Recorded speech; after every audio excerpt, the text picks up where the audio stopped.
খুব সুপার কাজ চলছে আমাদের, বৃষ্টিতে ভিজে ভিজে।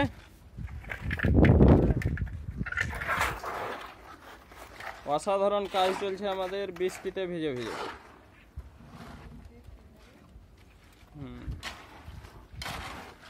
দেখছেন ছেলেপুলেগুলো সব মাথায় হেলমেট লাগিয়ে নিয়েছে। ও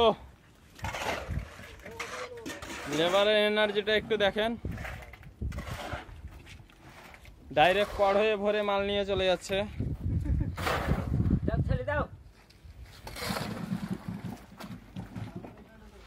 তো ভাই হাওড়া জেলায় প্রচন্ড বৃষ্টি, ছাদ দেখে বুঝতে পারছেন। এই দেখেন জল সব।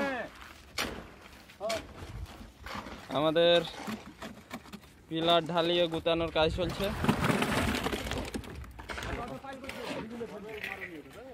গজাল একটা দেও নাই, টান হয় না, ওটা ভরিস না।